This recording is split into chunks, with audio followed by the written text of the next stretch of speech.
সেটা অসুবিধা বলতে ওর শারীরিক গঠনটার প্রবলেম হচ্ছে, যে কোথাও যেতে আসতে পারবে না। কাছে পিঠে পড়িয়ে যদি ওর ঠিকভাবে পড়াশোনাটা করাতে পারতাম সেটাই ভালো হতো। আমি এই মুহূর্তে এখন স্যারদের সহযোগিতা ছাড়া অন্য কিছু সহযোগিতা নেই। সহযোগিতা বলতে এখন উপস্থিত যেটুকুই যাই হচ্ছে স্যারদের পরামর্শ নিয়ে চলছি। স্যাররাই যেটুকু যা করণীয় করছেন, পরামর্শ নিয়েছি, কোথাও কোনো কিছু সাকসেসফুল করতে পারিনি। আমার ক্ষমতা অনুযায়ী আমি বহু জায়গায় ঘুরেছি, গেছি বলতে আমার এই এলাকার মধ্যে, বাইরে কোথাও যাইনি। বাইরে যাওয়ার সমর্থন হয়নি না, ছোটোবেলা থেকে বুঝিনি।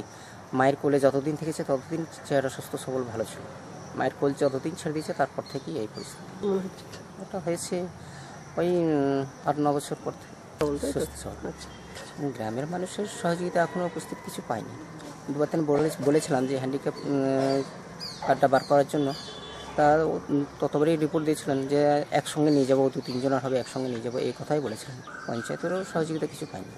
প্রতিবন্ধ সার্টিফিকেট নাই বলেছি, বলাটা তো দেবো, হয়ে যাবে হবে করে এরকমভাবে কাটিয়েছে।